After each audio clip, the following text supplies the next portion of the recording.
Greetings, Chicago. Thank you so much for joining us. And I wanted to jump in to give you a little bit of background about our guest that we have this month that I'm really, really excited about, the opportunity to interview Brother Bill Gaston sitting here. Let me first just tell you a little bit about him and his backstory.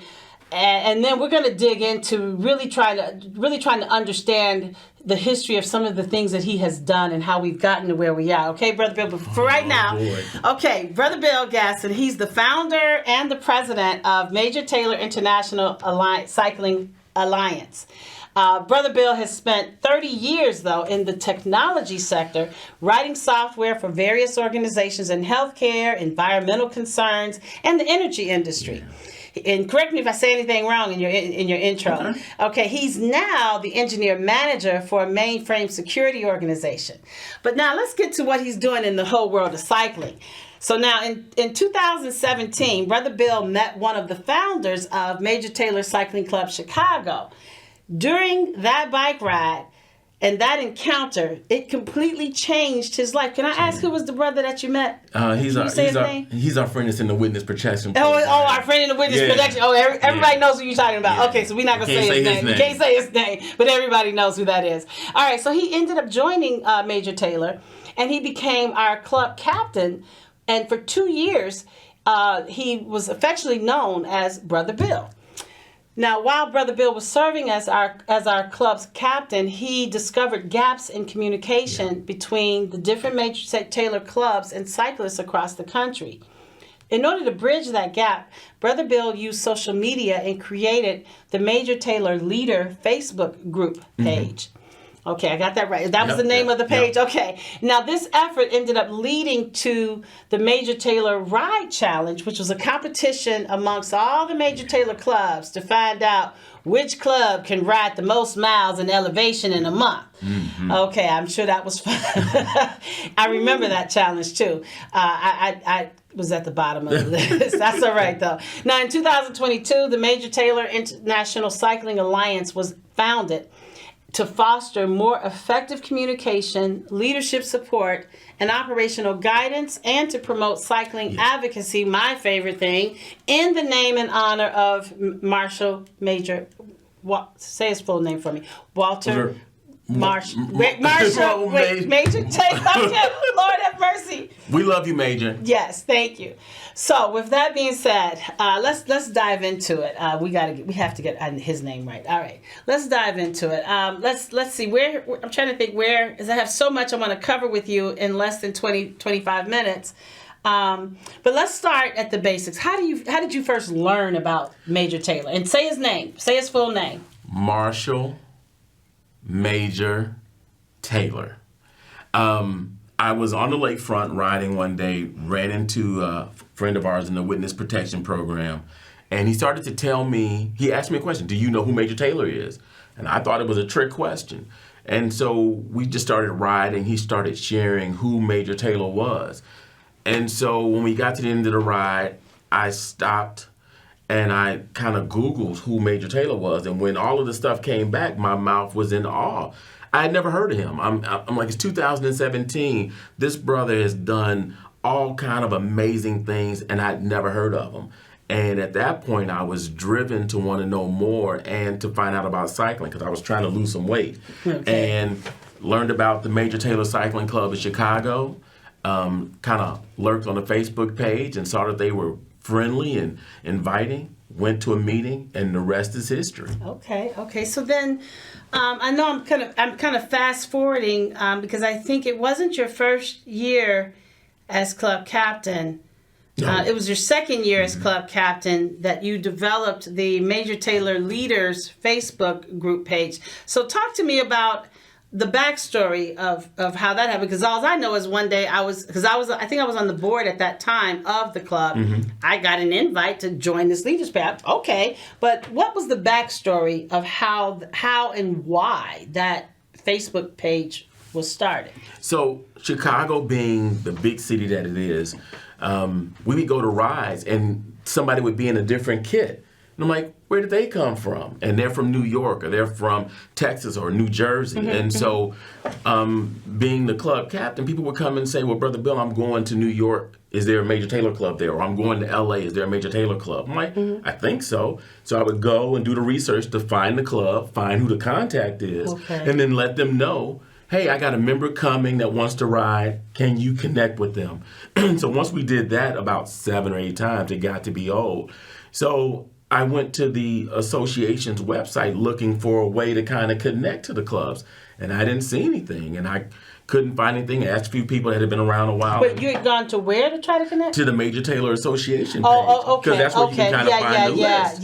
Yes. And I didn't see anything that said you could talk to other clubs. So at that point, I said, well, let me create something because I'm in IT. And Facebook was the vehicle. Yeah. So I went around Facebook, found all of the Major Taylor clubs I could find, asked the leaders to join the group.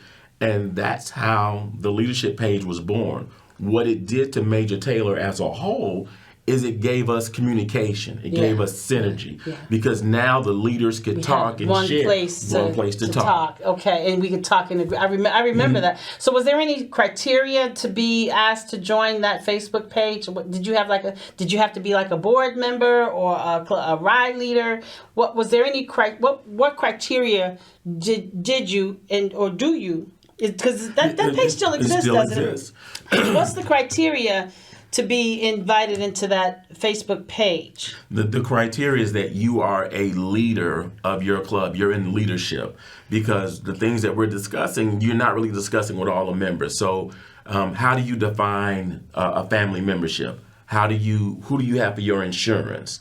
How are your bylaws structured? All of those different things we would talk about. And the leadership page helped new clubs be formed because there was no place for them to get the guidance.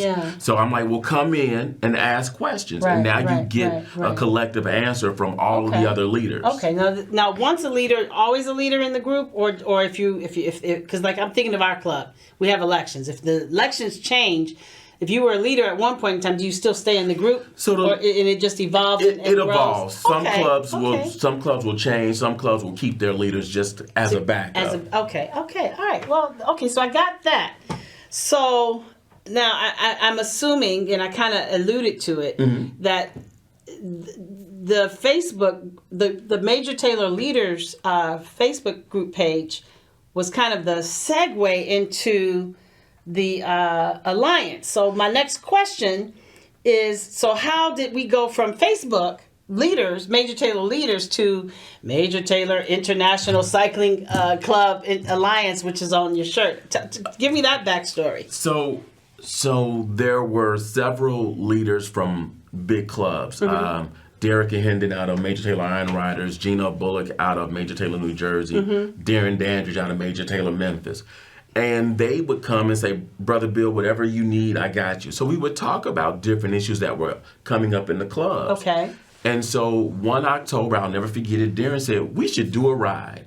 And he kept throwing it out there, and a lot of people were like, But as we talked about it, the whole concept was a way for Major Taylor clubs to come together. Okay. Because at that point, there wasn't really, there was the Seagull Century, there was MAC. I've done that. But we wanted something that was just Major Taylor, and the thought was do it in Indianapolis because that's where he was born. Okay. So it would just be like a homecoming. So if I understand you correctly, initially it wasn't this organization. It was just a ride. It was just going to be a ride. That was going to be for all Major Taylor. I remember that. Yeah. I remember that. I don't think I made it down there that year, though. No, you didn't make it the first year. But then the other thing what made it special was they had the Major Taylor exhibit in the museum. Yes, because I did go down. I think the mural was revealed like maybe a couple of weeks before your ride, and I did make it down there to see the mural because I have a picture of me in front of the mural. It was me and Jill. Jill, and I'm trying. Somebody gonna be mad now. I didn't mention their name. But anyway, I went down there with a couple of riding friends. But I wasn't at that first event. So then you have this event. All right. Okay, cool. How did it go from let's have an event that's just Major Taylor, all Major Taylor, to, because aren't you like a bona fide 501c3 or? Come on, give me the story. Come on. So give from me the story. there, how did we evolve? It was you get some of the old hats together. You know, you had Louis Moore from Major Taylor, Minnesota. You had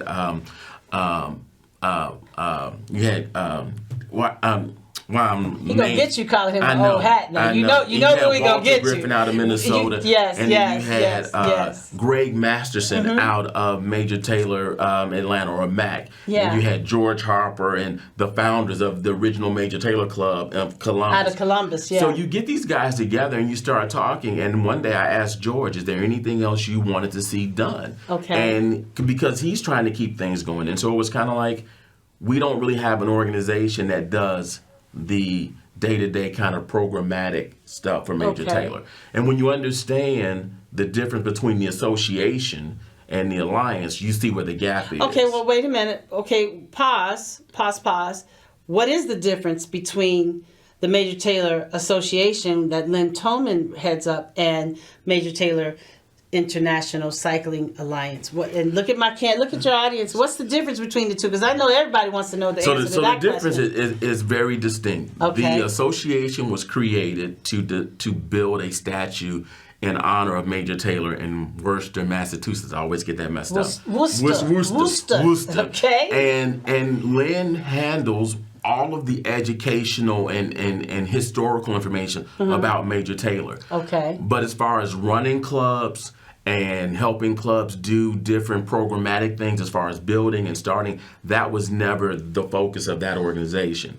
Okay. So where we came in is we filled the void, because in Chicago, if I can't talk to different clubs to do rides, how else can we talk about what's a cost for a membership? Do you have insurance?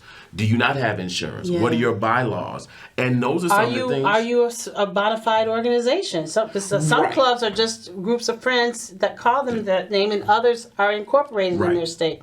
And there's no law against using Major Taylor's name as far as a cycling club. Right. So this was a way to kind of bring some cohesiveness. But no, that sounds like, Bill, to me, that I remember when I first came into Major Taylor Cycling Club, it was 2012, 2013.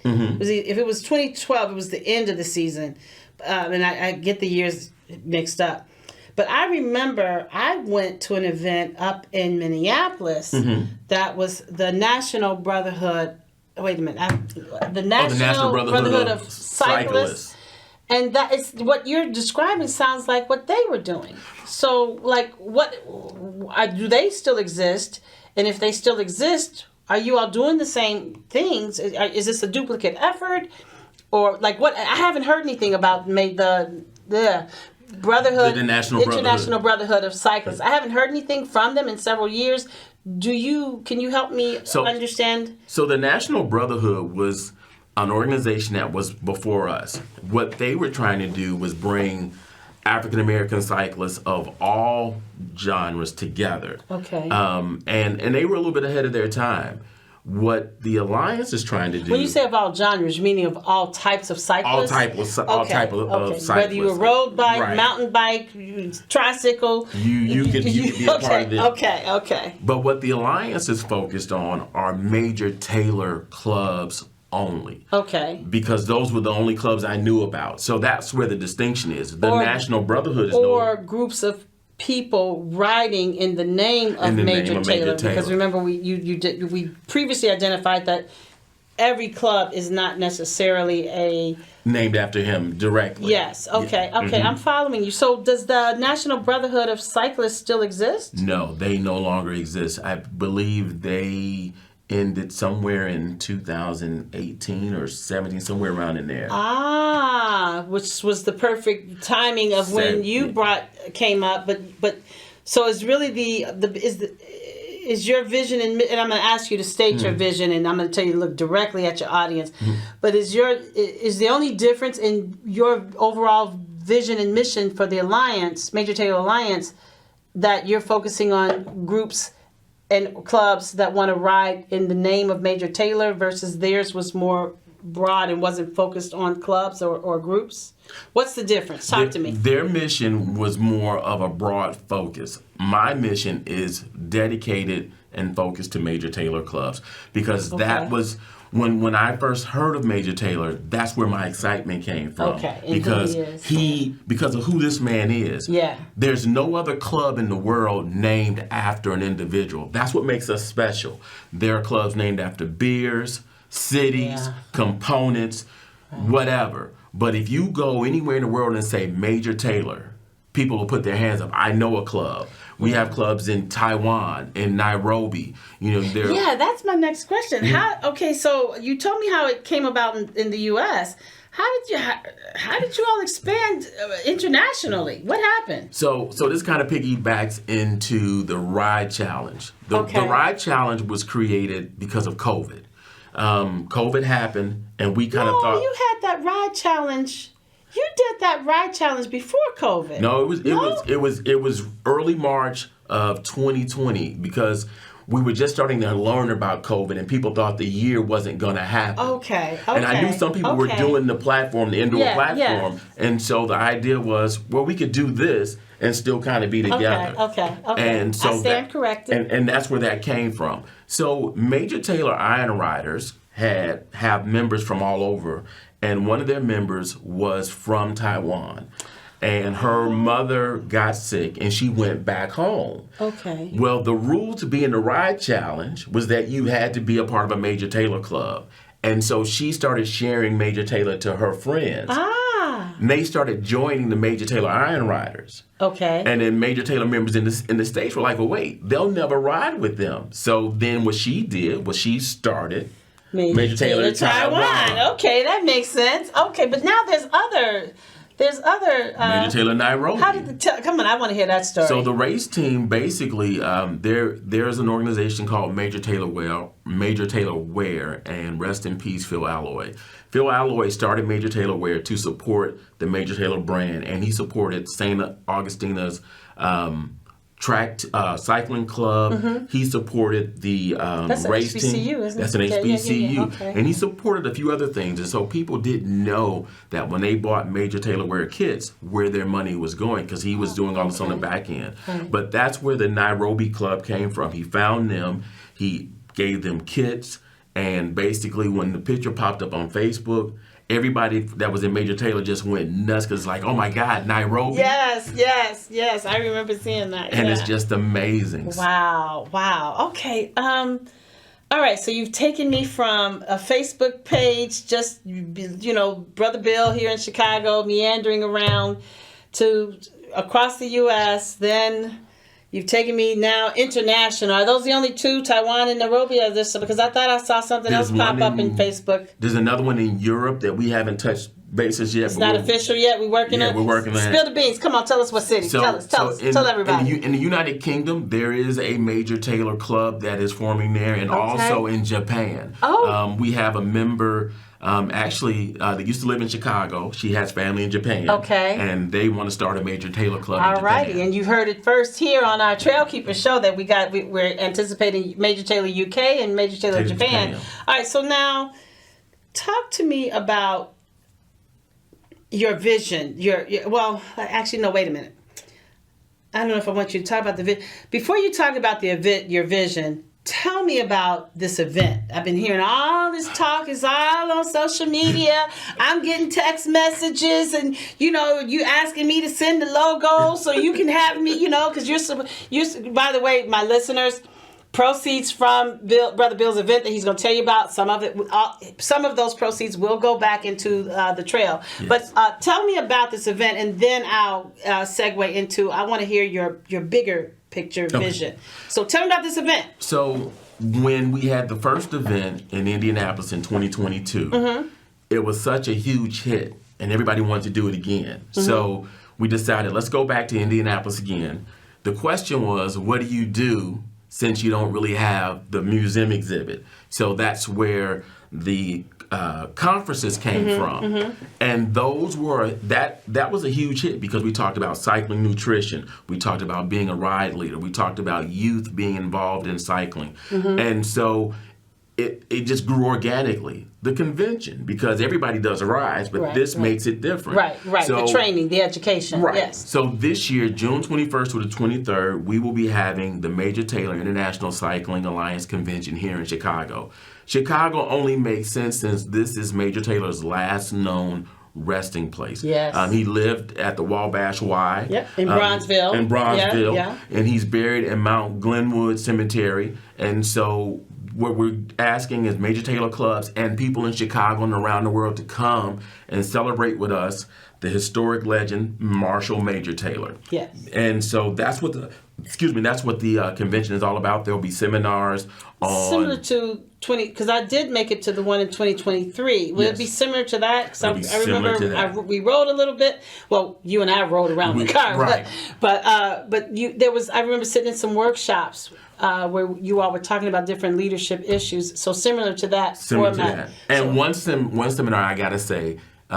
It's because of you, and I shared with you earlier. One of the things that I learned from you early on was cycling advocacy. Okay. And I didn't understand it, and when we had a chance to go to the National Bike Summit, I really understood cycling advocacy. So I just want to say to all your listeners, what she's been doing with cycling advocacy, amazing. Thank you. Most people don't understand what I'm doing. They think I'm just this, crazy lady trying to get more bike lanes and bike cycling infrastructure in my community. And I got a couple more points. That how do I register for your event? Where do I go? How do I register? Go to MajorTaylorInternational.com. You'll see a button that'll say register, and all the information is there. It's a 3-day event. There's a stepper set and gala on Saturday. The seminars are listed. Everything you need to find out about the event is all listed. Everything will be at 38th and Martin Luther King Drive. That'll be the Major Taylor Village for 3 days. So come and bask in Major Taylor's Village. So there's a lot to do whether you ride or don't ride. There's a lot to do. So, okay, I want to, before we have to close, because I do need to wrap up in a few and announce next month's person that I'm interviewing. And I want you to not talk to me. I want you to talk to our viewers. What is the larger vision for the Alliance? Where do you see, and talk directly to your viewers, what's coming down the pipe? What's your vision?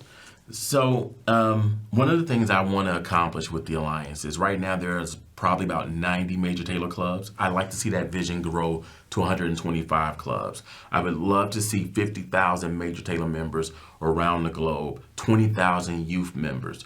We have Major Taylor Kids out of Middle Georgia, which is our youth program, helping Major Taylor clubs from around the country bring on youth programs. I want to see cycling legislation in the name of Major Taylor. For him to have accomplished everything he's done, and kudos to Congressman Jonathan Jackson, who's working to get Major Taylor the Congressional Gold Medal. The icing on the cake to submit his name in history is to get cycling legislation that will affect the entire country in the name of Major Taylor. Okay, so I have another minute, so I'm going to ask one more question. Beyond the convention each year where you give the workshops and training, which in my opinion, that's enough to offer for clubs to want to join, do you have any vision or dreams for other things that Major Taylor clubs that say, okay, I want to be a part of the Alliance? Is there anything else that you see yourself being able to offer them by saying, I'm going to be a part of the Major Taylor Alliance? So we're working with other large companies to foster partnerships. Okay. One of the things that came out of the ride in 2022 is the average cyclist will spend $5,000 or more to get into the sport. Mm-hmm. But when you look around our events, you don't see those companies. Yes. They're not there saying, hey, thank you for your contribution. Right. We want to foster partnerships with these companies. Economic buying power. Buying power. We spend, the average Major Taylor cyclist can they gross $150,000 a year or more. They are professional. Yeah. They have multiple bikes.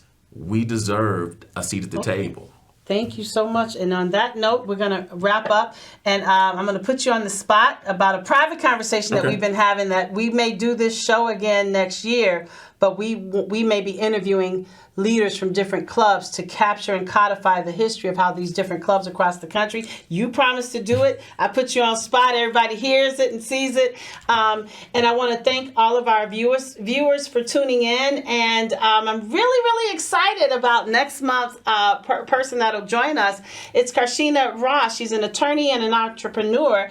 And she is the owner of that building right at 111th that has the historical landmark Major Taylor mural, not 11. I got alliance in my brain. And so we're really excited to have her join us and learn more about what she's been doing in her business as an African American entrepreneur and in our community. So with that said, please tune in again, and thank you so much. Tune in again next month, and thank you so much, Brother Bill, for joining us. Thank you, Brenda. All right, ouch. I'm sorry. Okay. That's all right. That's okay.